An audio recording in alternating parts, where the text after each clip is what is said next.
This is the Applied Legal Research Microcertificate Case Law course. My name is Celeste Pimetto Di Nicola, and I will be your instructor for this course.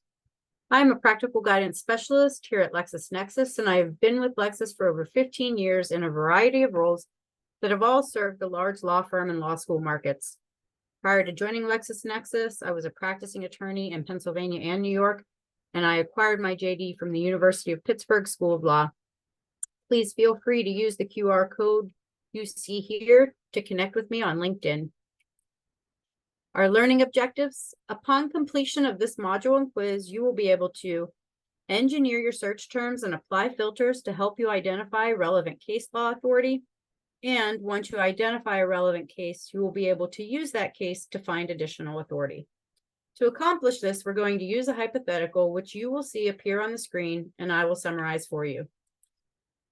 RK Leasing has hired your firm to defend them in an adversary proceeding that was brought by a trustee in the Taystar Toy Co. bankruptcy. Your firm plans to file a motion to set aside default judgment in federal court in California on the grounds that the trustee failed to properly serve the corporate defendant, your client, pursuant to Rule 7004B3 of the Federal Rules of Bankruptcy Procedure. This rule states that you must serve the summons and complaint to the attention of a named officer, a managing or general agent. You are tasked with finding cases that support the improper service argument. Thus, the question before you is, was service proper when the summons and complaint were sent by mail to the attention of the president and corporate officer without specifically naming them? If this is your first time researching this issue, you would typically start in secondary sources. That will help you learn about the area of law and acquire relevant search terms to improve your results when you're ready to run your search in case law. For more information on researching secondary sources, enroll in the Applied Legal Research Secondary Sources course as part of this microcertificate offering. This course assumes you've already referenced those secondary materials and have a basic understanding of Rule 7004B3. Based on your understanding of this rule, you've determined the importance of several terms you want to include in your search. So looking at the hypothetical, let's highlight the terms we want to use in our case law search. So we're going to highlight president or corporate officer, California, server notify, Rule 7004B3, and officer, managing, or general agent. So now let's turn to Lexis Plus to begin our case law search. You can see I've typed in my initial search in the box here, service or notice requirements in Rule 7004, and I'm going to go ahead and search. You'll note that I used less terms than I highlighted in my hypothetical, but that's because I'm not done with my search yet. We've got just under 2,000 cases. It's a good starting point, but far too many cases for anyone to read. So I'm going to go ahead and apply some filters to further refine my results set. Turning back to my highlighted terms, I'm going to utilize the court filter to focus on those California cases, which can be found in the Ninth Circuit.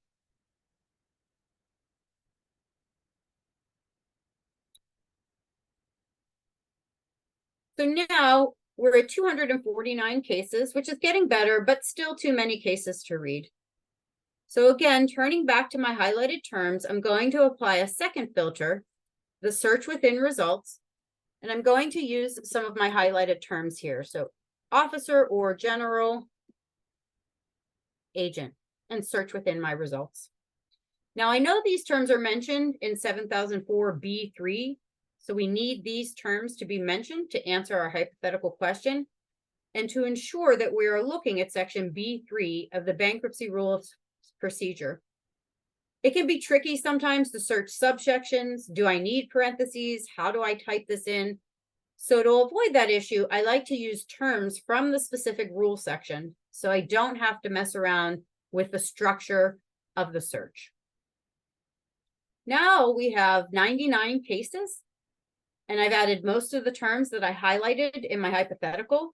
So I'm going to spend a few minutes scanning my results to ensure I am on the right track. And the search term map feature helps me do this quickly and efficiently. We can see color coding in the map, which represents my terms that I've searched. And I can quickly move to different portions of the opinion to see where my terms are appearing. without even opening the case. So I can see pretty quickly that 7004 B3 is discussed here, both in the summary, the head notes, and the opinion. It's also the #1 case sorted by relevance based on the algorithm that Lexis does as part of my search. So this is likely to be a useful case and one that I'm going to want to read in full. And then I can continue down through my results using the heat map to further uncover useful cases, again, that discuss my issue and discuss my particular topic. And then what I like to do is identify the cases, select them here, and then add them to a work folder so that I can continue on my research workflow, but return to these cases and read them in full once I've completed my actual research. So I've selected the first 5 cases. I've created a folder in advance of this course called Bankruptcy Service Project. And now I'm just going to save those first 5 cases into that folder. Now, even though I think I've found some really good cases that support my proposition, I'm not done yet. And I want to ensure I haven't missed any cases. After all, I only looked at the first 5 cases in my results. I also want to ensure that I'm looking at the most important or relevant cases in my jurisdiction. And to do that, I'm going to turn to Ravel. So to access Ravel, I'm going to select the citation map icon, which is always in the right-hand side of your case law results. And now I'm going to move to the Ravel view. And this view presents the top 75 cases from my search. Now, each circle in this chart represents a case, and the larger the circle, the more influential the case. That means the case is cited to more frequently than the other cases seen here. Note that the more recent relevant cases might appear further down in my traditional results list. By using Ravel, I can uncover those cases where I might have just stopped in my first page or 2 of results and overlook those cases otherwise. Ravel will also allow me to quickly see the citing relationships and Shepard's treatment between cases. This view displays Shepard's treatments with color-coded lines that connect the cases. And when you click on a case, in this instance, I'm going to click on the biggest circle here, which is actually the Beneficial California case. And now I can dive into those connections and use the bottom legend to identify the Shepard's treatment corresponding with the color of each line. I can also hover over any of these circles and it will show me the Shepard's treatment as well as the point of law discussed. So I can quickly determine if the court's analysis is relevant to my research and worth further investigation. Just because a case has a yellow line doesn't mean I can't rely on it for the provided proposition I'm going to cite, as long as that proposition is not what is being distinguished or overruled. So this chart helps me make these decisions at a glance. Since the Beneficial Cal case is the most influential case in this Ravel view, I'm going to open it and read it in full. Now, the first thing I notice is the yellow Shepard symbol. So before I go any further, I want to ensure this case is still good law. And to do that, I'm going to go ahead and Shepardize the document. Now, from the Shepard's report, I can quickly narrow to those cases that are providing the yellow caution symbol. And here we can see 2 cases that are included with a caution symbol. Neither of them has overturned our case. Both of them are distinguishing our case. And I can quickly read the paragraph to determine if it's distinguishing it for the same reason or a different reason that is in my hypothetical. I would want to read both of these cases in full, and I can assure you that I've done that prior to this training and determined that our Beneficial Cal case is in fact still good law. So I want to go back to the case itself. And I want to read and find the parts of the opinion that support my arguments. Now, as I scroll down, I see a case summary, And this will allow me to quickly determine the issues this case addresses. Our attorney editors read and analyze every case in depth, and then they write a case summary, a useful feature that allows you to quickly see what the case is about and determine whether it's relevant to you. So from our case summary, I can see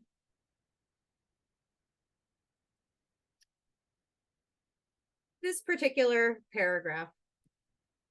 It says the appellant panel held that the mailing the motion to the creditor's post office box did not satisfy Rule 700B3, as the envelope containing the motion was not addressed to any specific person or even an office.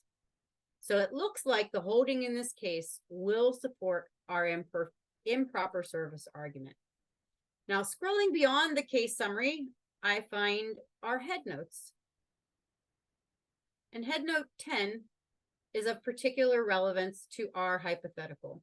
Now, these headnotes are also written by our editors, and they are the points of law that are material to the case resolution. They intentionally use case language to ensure that the headnotes accurately capture the court's position and conclusion. Now, headnote 10 is of particular relevance to our hypothetical in that it discusses the service by mail and the need to name an individual. So we can see here it talks about that first-class mail service is a privilege. It should not be taken lightly, and the service has to be made to a specifically named officer. Now, I can use this headnote to link down to the particular portion of the case where this headnote is coming from. I can also use features like more like this headnote and Shepherdized by this headnote to find additional cases that support this same proposition. These features work very similar to each other, and for this example, we're going to go ahead and select the Shepherdized narrow by this headnote. Now, what this view does for me is identify all of the cases that have language and holding similar to what is included in headnote 10 of the beneficial cow case, and now I can use the filters on the left-hand side to narrow to the cases that are most important to me. In this case, I want to look at those cases within the Ninth Circuit. Now I can quickly identify, just by reading on the screen, what they cited the beneficial cow for, and if they're going to support the proposition from my hypothetical. And I can easily plop these cases into the same folder that I did with my original results set and read these in full once I've completed my research. And I can see just from a glance, these are going to be particularly helpful in talking about the service and talking about the need to name that managing general officer or agent. So just to recap, I showed you how to use your search terms to identify and engineer a search, and then use your filter features to further narrow your results. We used Ravel to identify the most important cases and ensure we didn't overlook anything. And then we used Shepherds not only to ensure our case was still good law, but to narrow by the most relevant headnote to find additional cases with a similar holding. So just to wrap up, upon successful completion of the case law quiz, you will receive your micro certificate. You are eligible to earn an applied micro certificate in secondary sources, case law, statutory law, and administrative materials. Earn all four and showcase your diverse legal research skills. I want to thank you for joining me for the Applied Legal Research Micro Certificate Case Law course. Have a great day.